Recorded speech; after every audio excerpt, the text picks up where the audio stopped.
Dear students, today will discuss about accounting errors. लेखांकन अशुद्धियां। कहा भी गया है टू इर इज ह्यूमन, गलतियां करना मनुष्य का स्वभाव है। अकाउंटिंग में गलतियां लग जाती हैं जब हम ट्रांजैक्शंस को जर्नल में रिकॉर्ड करते हैं, लेजर में पोस्टिंग करते हैं, ट्रायल बैलेंस बनाते हैं या फिर फाइनल अकाउंट्स तैयार करते हैं, तो कहीं ना कहीं गलती लग जाती है। ये गलती बुक कीपर के द्वारा भी हो सकती है और हमारे अकाउंटेंट के द्वारा भी हो सकती है। तो अकाउंटिंग एरर्स को दो भागों में बांटा गया है। There are two types of accounting errors. First one is errors which do not effect the trial balance, तलपट को प्रभावित न करने वाली अशुद्धियां। और सेकंड पॉइंट है errors which effect the trial balance, तलपट को प्रभावित करने वाली अशुद्धियां। Errors which do not affect the trial balance, तलपट को प्रभावित न करने वाली अशुद्धियां, ये ऐसी एरर्स होती हैं जिनका प्रभाव डेबिट और क्रेडिट दोनों पक्षों पर पड़ता है। इसीलिए इन अशुद्धियों को द्विपक्षीय अशुद्धियां यानी कि डबल साइडेड एरर्स भी हम कहते हैं। इन अशुद्धियों को ढूंढना बड़ा मुश्किल होता है क्योंकि ये ऐसी एरर्स हैं, ऐसी मिस्टेक्स हैं जो ट्रायल बैलेंस को प्रभावित नहीं करती हैं। ऐसी एरर्स में सबसे फर्स्ट पॉइंट आप देख रहे हैं एरर्स ऑफ ओमिशन, भूल की अशुद्धियां। यदि हम किसी अकाउंटिंग ट्रांजैक्शन को बुक्स में रिकॉर्ड करना ही भूल जाते हैं तो उसका कोई प्रभाव हमारी बुक्स पर नहीं पड़ता है। ना तो उससे कोई खाता डेबिट होता है और ना ही कोई खाता उससे क्रेडिट होता है। तो इसे हम भूल संबंधी अशुद्धि कहते हैं और इसका इफेक्ट दोनों साइड में वहां पर देखने को मिलता है। मान लीजिए आनंद से हमने 1000 रुपए का माल परचेज किया, इस ट्रांजैक्शन को हम रिकॉर्ड करना ही भूल गए, तो ऐसी स्थिति में इसका इफेक्ट दोनों खातों पर पड़ जाता है। खाते तो हमारे दोनों गलत हो गए हैं और ट्रायल बैलेंस भी हमारा मेल खा जाएगा, टैली हो जाएगा, लेकिन गलती वहां पर एग्जिस्ट करेगी। ठीक इसी प्रकार से सेकंड पॉइंट आप देख रहे हैं एरर्स ऑफ प्रिंसिपल, सैद्धांतिक अशुद्धियां। ये ऐसी अशुद्धियां होती हैं जिनमें डेबिट और क्रेडिट में अमाउंट तो ठीक लिख दिया जाता है लेकिन गलत खाते में डेबिट या क्रेडिट कर दिया जाता है, तो परिणाम स्वरूप हमारा ट्रायल बैलेंस तो एग्री कर जाता है, टैली हो जाता है, लेकिन हमारे जो खाते हैं वो गलत हो जाते हैं। सैद्धांतिक अशुद्धियों के कुछ एग्जाम्पल्स यहाँ पर आप देख रहे हैं। Suppose purchase a machinery of ₹50,000, एक मशीनरी हमने परचेज की है 50,000 रुपए की, तो मशीनरी अकाउंट को हमने डेबिट करना था लेकिन हमने परचेजेज अकाउंट को डेबिट कर दिया। तो ऐसी स्थिति में मशीनरी अकाउंट भी गलत हो जाएगा और परचेजेज अकाउंट भी हमारा गलत हो जाएगा, लेकिन हमारा ट्रायल बैलेंस जो है वहां पर टैली करता है, एग्री करता है। मशीनरी अकाउंट यहाँ पर आप देखते हैं कैपिटल नेचर का एक्सपेंडिचर है, जबकि जो परचेजेज है वो रेवेन्यू टाइप का एक्सपेंडिचर है। तो ये सैद्धांतिक गलती वहां पर लग जाती है। और दूसरा एग्जांपल यहाँ पर आप देख रहे हैं रिपेयर ऑफ बिल्डिंग ₹2,000, तो बिल्डिंग की रिपेयर करवाई है 2,000 रुपए की, इसको हमने रिपेयर्स अकाउंट में लिखने की बजाय बिल्डिंग अकाउंट में डेबिट कर दिया है। तो ऐसी स्थिति में भी हमारा जो रिपेयर्स अकाउंट है और जो बिल्डिंग अकाउंट है दोनों ही खाते गलत हो जाएंगे, लेकिन हमारा जो ट्रायल बैलेंस है वो एग्री कर जाएगा। रिपेयर्स यहाँ पर हम देखते हैं कि वो रेवेन्यू नेचर का एक्सपेंसेस है, जबकि परचेज ऑफ बिल्डिंग यहाँ पर कैपिटल नेचर का एक्सपेंडिचर है। ठीक इसी प्रकार से नेक्स्ट एग्जांपल आप यहाँ पर देख रहे हैं सैलरी पेड टू प्रेम ₹1,000, और हमने सैलरी अकाउंट को यहाँ पर डेबिट करना चाहिए लेकिन गलती से प्रेम के खाते को हमने डेबिट कर दिया है। तो ये सैद्धांतिक गलती, एरर ऑफ प्रिंसिपल यहाँ पर हम देख रहे हैं। इसमें भी दो खाते यहाँ पर गलत हो गए हैं, सैलरी का अकाउंट गलत हो गया और प्रेम का खाता गलत हो गया। ठीक इसी प्रकार से कमीशन रिसीव्ड फ्रॉम खुशी, खुशी से कमीशन रिसीव किया, तो ऐसी स्थिति में हमने खुशी के खाते को क्रेडिट कर दिया और करना चाहिए था कमीशन के खाते को क्रेडिट। तो ये भी सैद्धांतिक अशुद्धि का एक एग्जाम्पल है। इसमें भी हमारा ट्रायल बैलेंस है वो एग्री कर जाएगा, लेकिन यहाँ पर दो खाते वो गलत हो जाएंगे, एक कमीशन अकाउंट गलत हो गया, एक खुशी का जो खाता है वो गलत हो गया। और ठीक इसी प्रकार से फाइनल अकाउंट्स हम जब तैयार करते हैं तो वहां पर एडजस्टमेंट्स दी होती हैं। प्रीपेड एक्सपेंसेस की एडजस्टमेंट है, आउटस्टैंडिंग एक्सपेंसेस की एडजस्टमेंट है, या डेप्रिसिएशन की कोई एडजस्टमेंट वहां पर दी गई है, और इन एडजस्टमेंट्स को हम वहां पर रिकॉर्ड नहीं करते हैं। ऐसी स्थिति में हमारे खाते भी गलत हो जाते हैं और जो फाइनेंशियल रिजल्ट्स हम तैयार करते हैं वो भी हमारे ठीक नहीं होते हैं। तो ये सेकंड पॉइंट हमारा था एरर्स ऑफ प्रिंसिपल का, सैद्धांतिक अशुद्धियों का। और अब थर्ड पॉइंट है एरर्स ऑफ कमीशन, हिसाब की अशुद्धियां।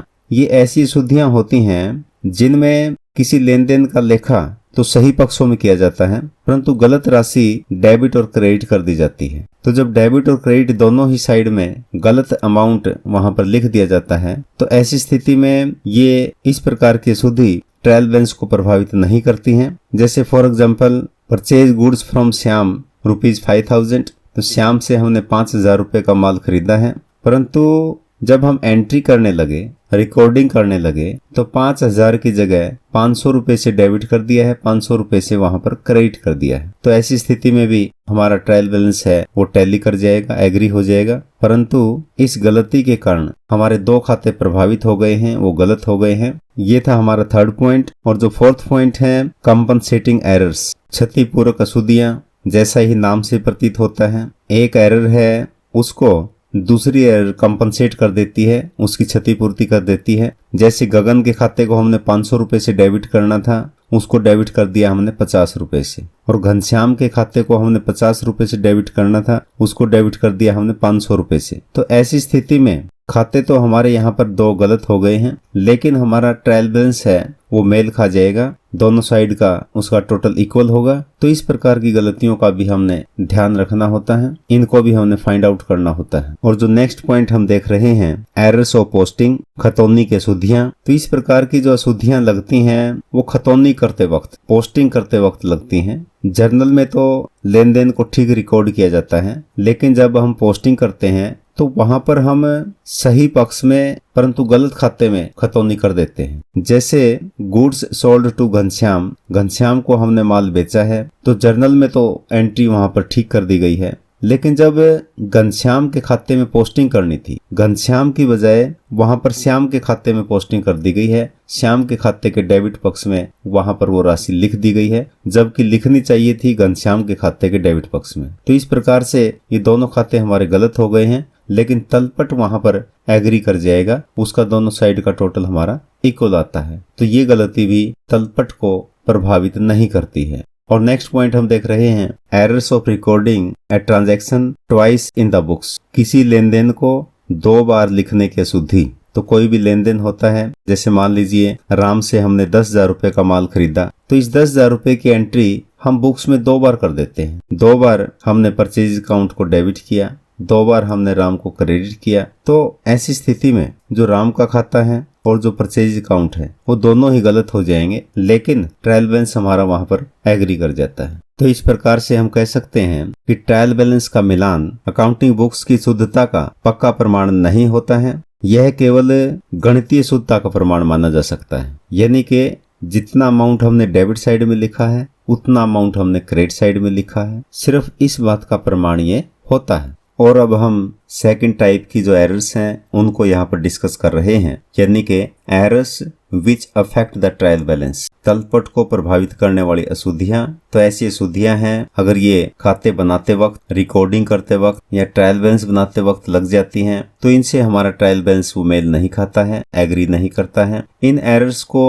वन साइडेड एरर्स भी कहते हैं। इन एरर्स को हम आसानी से ढूंढ भी सकते हैं। जैसे फर्स्ट पॉइंट आप देख रहे हैं, पोस्टिंग ऑफ रॉन्ग अमाउंट, गलत राशि खताना। तो कई बार क्या होता है कि हम अकाउंटिंग ट्रांजैक्शन की रिकॉर्डिंग तो हम ठीक कर लेते हैं, लेकिन वहां से जब पोस्टिंग करते हैं तो वो गलत अमाउंट से वहां पर पोस्टिंग कर दी जाती है। जैसे मान लीजिए purchase goods from Ram Prakash ₹500, 500 रुपए का माल हमने राम प्रकाश से खरीदा है। तो जर्नल में तो इसकी एंट्री हमने ठीक कर दी है, लेकिन जब राम प्रकाश के खाते में हमने वहां पर क्रेडिट करना था 500 रुपए, वहां पर 500 रुपए की जगह हमने 50 रुपए से क्रेडिट कर दिया। तो एक खाते के एक पक्ष को इस एरर ने प्रभावित किया है, तो इसीलिए इसको हम वन साइडेड एरर कहते हैं और इसको आसानी से हम ढूंढ सकते हैं। सेकंड पॉइंट आप देख रहे हैं, पोस्टिंग टू रॉन्ग साइड, गलत पक्ष में खतौनी करना। तो ये एरर भी पोस्टिंग से संबंध रखती है। जैसे मान लीजिए राम को हमने 2000 रुपए का माल बेचा है, तो इसकी जो जर्नल एंट्री है, जर्नल एंट्री तो हमने ठीक कर दी है, लेकिन जब हम पोस्टिंग करने लगे तो राम के डेबिट साइड में पोस्टिंग करने की बजाय राम के खाते के क्रेडिट साइड में पोस्टिंग कर दी गई है। तो ऐसी स्थिति में भी हमारा जो ट्रायल बैलेंस है वो टैली नहीं हो पाएगा। और थर्ड पॉइंट हम देख रहे हैं, एरर ऑफ टोटलिंग, जोड़ लगाने की अशुद्धि। टोटलिंग के संबंध में भी आप देखते हैं एरर सामान्यतः वहां पर हो जाती है। जैसे मान लीजिए सेल्स बुक का टोटल हमने किया और टोटल आना चाहिए था 15,000, हमने टोटल गलती से कर दिया है 18,000। तो ऐसी स्थिति में जो सेल्स अकाउंट है वो हमारा गलत हो जाएगा और इससे भी हमारा ट्रायल बैलेंस है वो मेल नहीं खाएगा। ठीक इसी प्रकार से नेक्स्ट पॉइंट हम देख रहे हैं omission of posting of one side of an entry और posting twice in any side. किसी प्रविष्टि के एक पक्ष की खतौनी छूट जाना अथवा किसी पक्ष में दोहरी खतौनी हो जाना। तो बिल्कुल स्पष्ट है, कोई भी एंट्री होती है तो उसके दोनों पक्षों की हमने पोस्टिंग करनी होती है, लेकिन अगर एक साइड की पोस्टिंग हो जाए और दूसरी साइड की पोस्टिंग छूट जाए तो ऐसी स्थिति में हमारा ट्रायल बैलेंस है वो मेल नहीं खाएगा। और ठीक इसी प्रकार से किसी भी एक साइड की पोस्टिंग वो 2 बार हो जाए तो ऐसी स्थिति में भी हमारा ट्रायल बैलेंस है वो मेल नहीं खाएगा, एग्री नहीं करेगा। और 5th पॉइंट हम देख रहे हैं errors of totalling and balancing of accounts. खातों का जोड़ लगाने तथा शेष निकालने में अशुद्धि हो जाना। तो खातों का हम जोड़ लगाते हैं तो वहां पर गलती लग जाती है, या बैलेंस निकालते हैं तो गलती लग जाती है। तो ऐसी स्थिति में भी हमारा जो ट्रायल बैलेंस है वो एग्री नहीं करेगा। और नेक्स्ट और लास्ट पॉइंट हम देख रहे हैं ओमिशन और wrong recording of balance of an account in the trial balance. किसी खाते का शेष तलपट में लिखने से भूलना अथवा गलत लिखना। तो देखिए, कोई भी खाता है उसका बैलेंस हमने निकाला है, उसका बैलेंस हमने ट्रायल बैलेंस में लिखना होता है ताकि हम ट्रायल बैलेंस तैयार कर सकें। तो ऐसी स्थिति में भी वहां पर गलती लग जाती है। फॉर एग्जाम्पल, कमीशन अकाउंट है, उसका क्रेडिट शेष है ₹5,000 और गलती से हमने ये जोड़ 8,000 रुपये वहां पर कर दिया है। तो ऐसी स्थिति में भी हमारा जो ट्रायल बैलेंस है उसका मेल वहां पर नहीं होगा। तो इस प्रकार की गलतियों को जब तक हम ढूंढ कर इनको ठीक नहीं करते हैं तब तक ट्रायल बैलेंस का मेल वहां पर नहीं होता है। तो किस प्रकार से इन अशुद्धियों को हम फाइंड आउट करें, इसके प्रोसीजर के बारे में हम यहाँ पर थोड़ा डिस्कस कर रहे हैं। Procedure of locating the errors, अशुद्धियों को पता लगाने की प्रक्रिया। क्योंकि जब तक हम इन अशुद्धियों को ठीक नहीं करेंगे तो हमारे खाते ठीक नहीं होंगे और हमारे जो फाइनल अकाउंट्स हैं वो भी ट्रू एंड फेयर पिक्चर वो प्रस्तुत नहीं कर पाएंगे। इन अशुद्धियों को फाइंड आउट करने के लिए हमने कुछ पॉइंट्स हैं उनकी सहायता से इनको फाइंड आउट करना चाहिए। सबसे पहला पॉइंट है कि जो ट्रायल बैलेंस का जोड़ है वो दोनों साइड का जोड़ हमारा नहीं मिलता है। तो हमें चाहिए कि एक बार पुनः हम उसका जोड़ करके देखें, टोटल करके देखें और जो डिफरेंस की राशि है उस डिफरेंस की राशि को हम फाइंड आउट करें। और फिर सेकंड पॉइंट में ये बताया गया कि जो डिफरेंस की राशि है उसी सेम अमाउंट का कोई भी खाते का बैलेंस है तो उसको हमने देखना चाहिए कि कहीं पर वो बैलेंस वहां पर लिखने से तो नहीं रह गया है। और फिर जो डिफरेंस की राशि होती है उस डिफरेंस की राशि को हमने आधा कर लेना चाहिए, 2 से डिवाइड करना चाहिए और फिर ये देखना चाहिए कि कोई भी खाते का बैलेंस है, कहीं वो डेबिट में लिखना था तो क्रेडिट में लिख दिया गया है या क्रेडिट में लिखना था डेबिट में लिख दिया गया है। तो ऐसा करने से जो डिफरेंस का अमाउंट है वो अमाउंट जो है वहां पर डबल हो जाता है। तो डिफरेंस की राशि को आधा करके भी हमने देख लेना चाहिए। और कई बार हम देखते हैं जो फिगर्स हैं अगर वो फिगर्स हमारे बदल जाते हैं, जैसे हमने अमाउंट लिखना है वहां पर 630 रुपए लिखना है और लिख दिया वहां पर 360 रुपए, तो यहाँ पर 3 की जगह 6 लिख दिया है और 6 की जगह 3 लिख दिया गया है। तो ऐसी स्थिति में जो डिफरेंस का अमाउंट यहाँ पर बनता है तो आप देख रहे हैं ₹630 माइनस 360। तो ये जो डिफरेंस की राशि बनती है यहाँ पर ₹270 बनती है। तो अगर ये 9 से डिवाइड हो जाती है तो इसका मतलब बिल्कुल ये स्पष्ट हो जाता है कि कहीं ना कहीं फिगर चेंज हो जाने से वहां पर गलती लगी है। और कई बार हम देखते हैं कि जो डिफरेंस की राशि है वो राउंड फिगर में होती है, जैसे ₹10, ₹100, ₹1000। तो इसका मतलब बिल्कुल स्पष्ट हो जाता है कि रॉन्ग कैरी फॉरवर्ड करने से टोटलिंग के अंतर्गत ये इस प्रकार की गलती जो है लगी है। तो बैलेंसिंग और टोटलिंग हमने दोबारा से चेक वहां पर करने चाहिए। और फिर हमने ये देखना चाहिए कि कैश बुक का जो टोटल है क्या वो ट्रायल बैलेंस में लिख दिया गया है या नहीं लिखा गया है। और फिर भी यदि ट्रायल बैलेंस का मेल नहीं होता है तो हमने इस साल के ट्रायल बैलेंस की तुलना प्रीसीडिंग ईयर के ट्रायल बैलेंस से करनी चाहिए। तो ऐसी स्थिति में हम प्रत्येक आइटम का वहां पर मिलान करके देखते हैं कि जैसे मान लीजिए सैलरी का अमाउंट करंट ईयर में यहाँ पर लिखा हुआ है ₹12,000 और प्रीवियस ईयर में हम देखते हैं वहां पर लिखा हुआ है ₹1 लाख। तो यहाँ पर बिल्कुल स्पष्ट हो जाएगा कि जो सैलरी का खाता है वो कहीं ना कहीं गलती उसमें लगी है। और फिर भी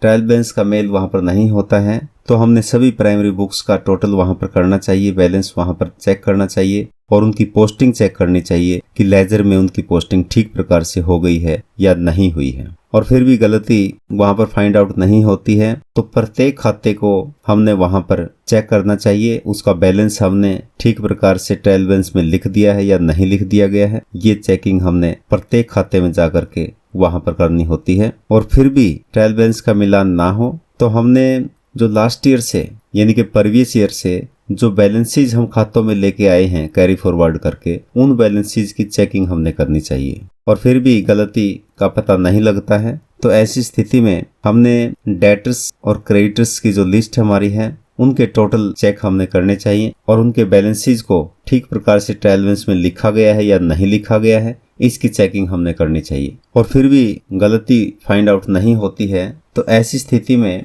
हमने प्रत्येक ट्रांजैक्शन को टिक मार्क करते हुए वहां पर रिकॉर्डिंग चेक करनी चाहिए, फिर जो है अकाउंट्स में उनकी पोस्टिंग चेक करनी चाहिए और फिर उनके बैलेंसेज अकाउंट्स के हमने चेक करने चाहिए और ठीक प्रकार से आगे ट्रायल बैलेंस में रिकॉर्ड किए गए हैं या नहीं किए गए हैं उनको हमने चेक करना चाहिए। तो ये टिक मार्क करते हुए पूरी चेकिंग हमने वहां पर करनी होती है। उसके बाद हमें जो एरर वहां पर फाइंड आउट होती है उसके लिए हम वहां पर एंट्री करते हैं। और फिर भी अगर गलती ना मिले तो हमने ट्रायल बैलेंस तैयार करना होता है और उसका जो डिफरेंस है उसके डिफरेंस को हमने सस्पेंस अकाउंट में वहां पर डालना होता है। और बाद में जब भी कभी गलती मिल जाती है तो उसकी हम रेक्टिफाइंग एंट्री करके वहां पर सस्पेंस अकाउंट को बंद कर देते हैं। डियर स्टूडेंट्स, इस प्रकार के क्वेश्चंस एग्जाम्स में देखने को मिलते हैं और ये क्वेश्चंस आपके लिए यहाँ पर दिए जा रहे हैं। क्वेश्चन आप देख रहे हैं।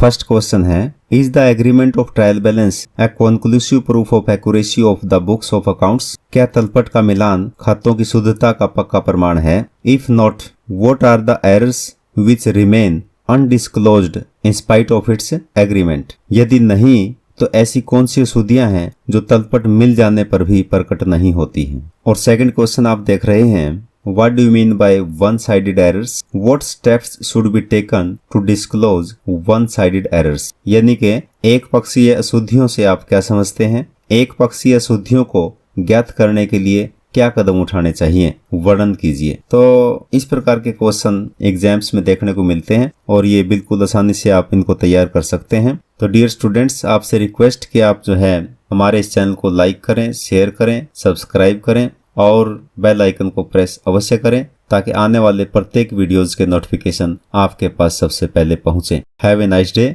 Thank you very much.